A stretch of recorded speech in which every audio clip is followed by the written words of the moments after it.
The key slid into the lock, but it wouldn't turn.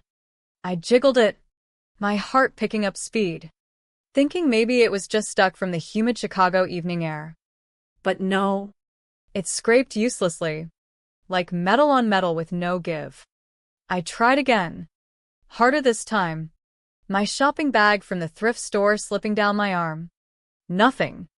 The door to the house I'd grown up in, the sprawling Victorian in Lincoln Park that had always been my safety net, stood firm against me.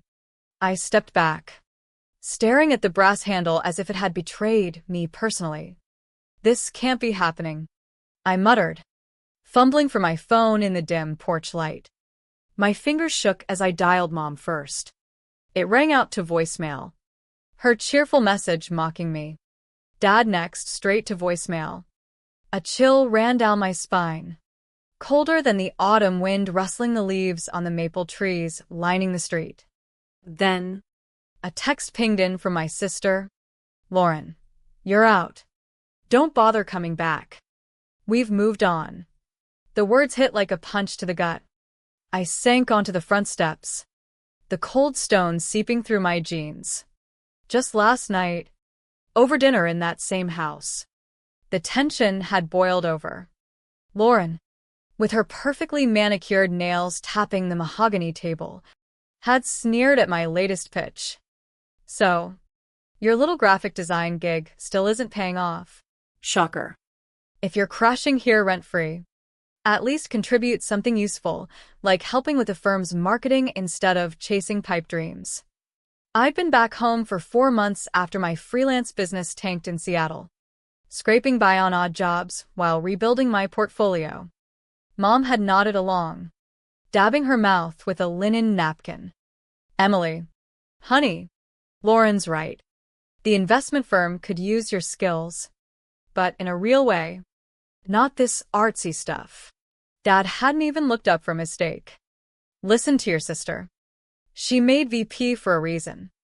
The argument escalated when I showed them my new website mock-ups for their firm.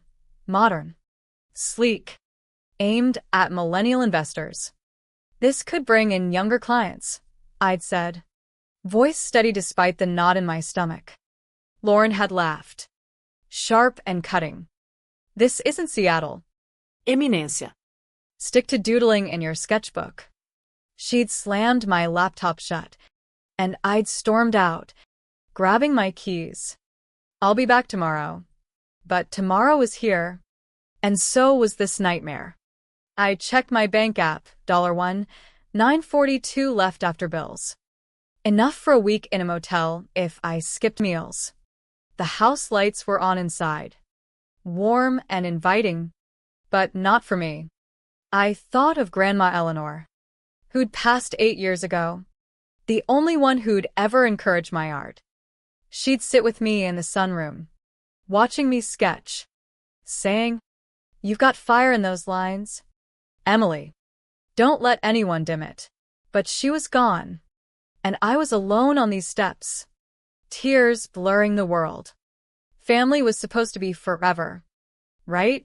Yet here I was, locked out like a stranger.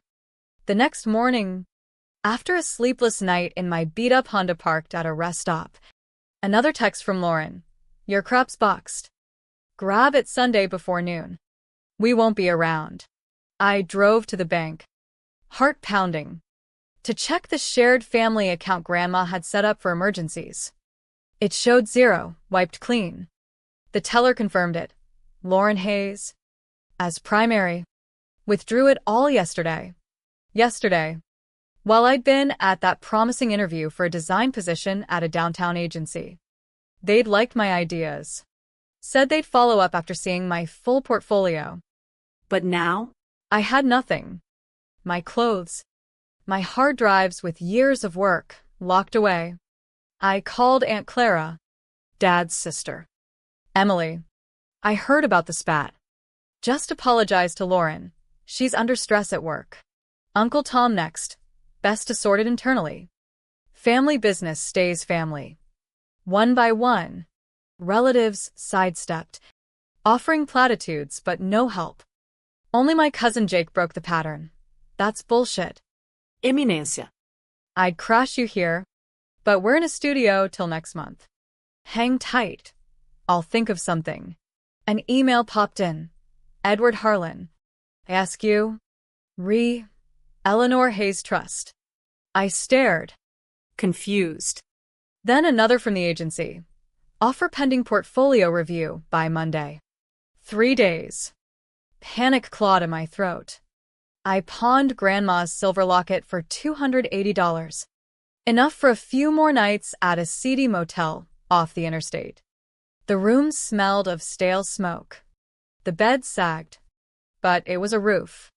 Curled up under thin sheets. I wondered if they were right. Maybe I should ditch design. Take a receptionist job at their firm. Beg for scraps. But something in me rebelled. That night, Jake texted, "Grandma always said you were the real deal. I'm rooting for you." It was a spark in the dark. As I lay there, staring at the water-stained ceiling, weighing whether to grovel or fight this unknown trust email, I realized blood doesn't always mean loyalty. Sometimes, the ones who should have your back are the first to stab it. The motel coffee tasted like burnt regret as I scrolled through Lauren's social media. A fresh post, family brunch at our favorite spot. Captioned, "Cherishing the ones who count." Mom's diamond earrings sparkled. Dad raised a mimosa. Lauren grinned like she'd conquered the world. No trace of me. Their firm site had erased my bio from the Our Team page too, like I'd never existed. 2 days since the lockout. And they'd rewritten history. My phone buzzed, the agency again. Portfolio by Monday? Or we'll move to other candidates. I had sketches on my phone, but the real work was in those boxes. Desperation drove me to call Mr. Perkins, Dad's old partner at the firm. "Emily. Kiddo. Wish I could help. But things are hectic." The bank manager, who'd cashed my first paycheck years ago, suddenly couldn't discuss loans. Come back when things settle. Lauren's influence spread like poison. That night, the motel was full, overbooked. They said with pitying eyes. I slept in my car again, neck cramping against the headrest, streetlights flickering like judgmental eyes. By dawn, I hit a discount store for basics, but the tags mocked my empty wallet. In the fitting room, panic surged, chest tight, vision blurring. I slid down the wall, breathing shallow. "You okay?" a clerk asked. "Fine," I lied. Later, I pawned more Grandma's pearl earrings for $420. Enough to breathe. I sketched furiously on napkins, recreating my portfolio from memory. By sunrise, I emailed it off. Fingers crossed. A text from my old roommate Sarah. "Heard you flipped out. Lauren's concerned. Reach out if needed." Another smear. The walls closed in, calculation spun. 9 days till broke. Then, a call from Mrs.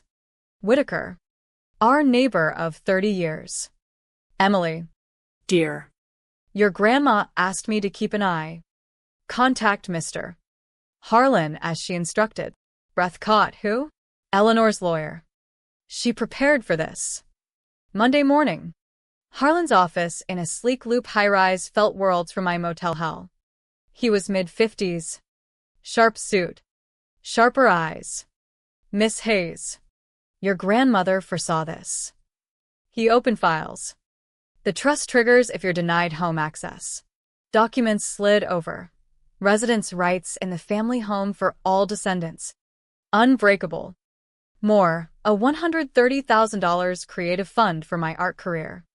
But records showed $102,000 drained, $38,000 for home office remodel, $47,000 for luxury kitchen, $17,000 for Dad's new SUV.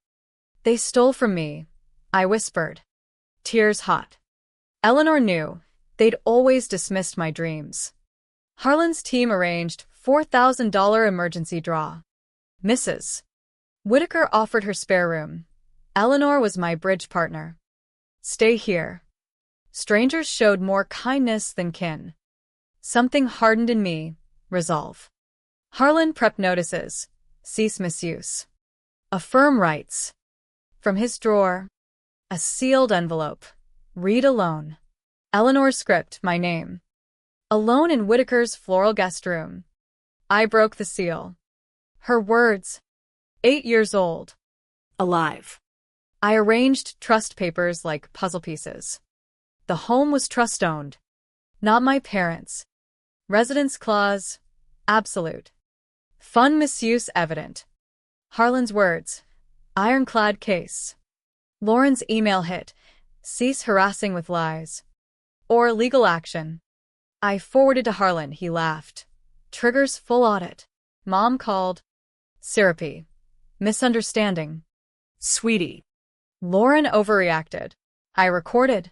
Said little. Dad's lawyer reached out. Conciliatory. Settlement terms. My condo. Stipend. New trustee. Whitaker's statement. Saw me locked out. Overheard Mom say, time, Emily grows up. Jake sent group chat screens. This is extreme. Necessary to cut dead weight. Emotional distress added. Counteroffers came. 6-month rental. $12,000. Rejected. Second. Year lease. $18,000. Gone. With proof mounting. I pondered. Full exposure or quiet freedom. Justice whispered loud. Peace soft. Dad called privately. Voice weary. Emily. This spiral. Lauren means well. But she's intense. Closest to admitting fault. Rumors swirled in Chicago's finance circles. Colleagues messaged me concern. Lauren's feeds went silent. No more perfect family posts. Cracks showed. Harlan said a meeting. All in. I slept sound. Ready. The conference room hummed with tension. Parents and Lauren opposite. Me with Harlan and Whitaker. Their offer. Your apartment. $18,000. Silence clause. Mom's smile cracked. Best for everyone. Lauren. Grandma wasn't sound, confused. Heat rose. I pulled Eleanor's letter. Read it, Harlan urged. Aloud. My dear Emily. If they've shut you out, know it's their failing. Your creativity threatens their narrow world. Contact Whitaker and Harlan, they're ready. Mom fidgeted. Dad stared down. Lauren glared. They'll claim I was mad. But I've armored you. I folded it. She knew you. Harlan laid evidence. Withdrawals. Invoices. Statements. Lauren flushed. Misleading. Crystal clear, he countered. I stood. No house for me. My funds. Separation. Proposal. Condo buy. Trustee. No contact. Mom gasped. No contact. Dad sighed. Accept. Lauren splintered. Wordless. 2 days. Or full suit. Harlan. They'll fold. Exposure costs more. At Eleanor's grave. Autumn leaves swirled. You armed me, I whispered. Hand on stone. Peace settled. 3 months on. My condo gleamed, my light. My sketches on walls. No family relics. Harlow agency letter. Designer role. Praised vision. Eleanor's letter daily fuel. Doorbell, Lauren. Envelope out. Family wants talk. I shut the door. Nothing left. No shake. Just calm. Evening. Whitaker toasts. Harlan laughs. Jake sprawls. New friends cheer. Launching Eleanor lines, my brand. Glasses clink. To true ties. 6 months later. At the design fair. Buyers flock my booth. Bold graphics. Innovative prints. Editor cards. Interviews. Above my desk. Eleanor's old sketchpad in glass. Reminder to sever toxins. As showcases loomed, I weighed inviting them. Walls up or crack open.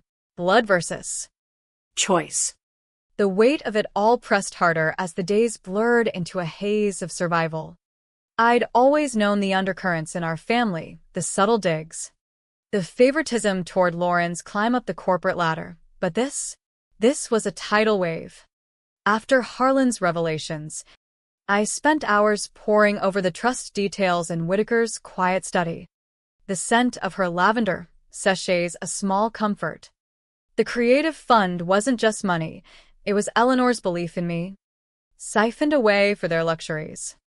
Each withdrawal felt like a personal erasure. Lauren's cease and desist only fueled the fire, activating clauses that demanded transparency. As the audit loomed, their desperation seeped through. Mom's calls turned pleading, laced with guilt trips about family unity. "We can fix this privately," she'd say. But her voice cracked with the lie. Dad's lawyer pushed for mediation. But Harlan held firm. Evidence spoke louder. The counteroffers escalated. But each fell short of justice. In those moments, alone with Eleanor's letter, I felt her presence guiding me, not to vengeance, but to freedom. The meeting crystallized it all. Their faces, once authoritative, now shadowed with defeat. As I read her words aloud, the room shifted, power realigned.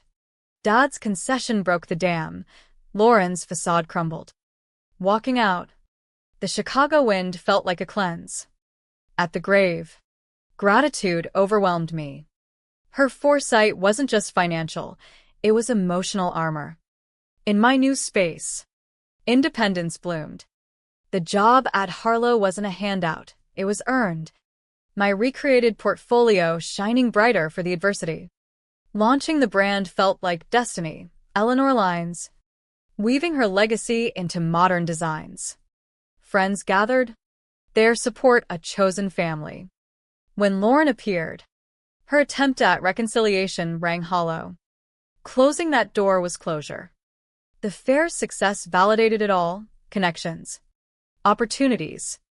Yet, as I prepared for bigger stages, the question lingered, extend an olive branch, or let the boundaries stand as my shield. Healing, if it came, would be on my terms now. The condo became my sanctuary.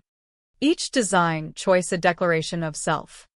No more walking on eggshells. No more justifying my path. Harlow's team embraced my ideas. Collaborations sparking creativity I'd long suppressed. Eleanor's letter, framed now beside my desk, ended with, "Cut what binds you, so what frees you." It became my mantra. Lauren's visit was the test, her envelope a token, not true remorse. Rejecting it freed something deep within. The dinner with Whitaker, Harlan, Jake, and colleagues wasn't bloodbound. It was built on mutual respect. Laughter genuine. Toasting the brand launch. I felt whole. At the expo, the buzz around my collection, vibrant, story-driven graphics, affirmed Eleanor's faith. Interviews probed my journey, but I kept family shadows private, focusing on the light ahead. Her sketchpad in its case caught the eye of a mentor. That's inspiration. As invitations poured in for New York shows, I paused over their contacts. Invite for closure? Or protect the peace? Some wounds scar over. Others teach us to choose better. Family isn't always given, sometimes it's forged. What path honors the grandmother who saw it all? The answer, like a perfect design, revealed itself in time. Forward. Unburdened.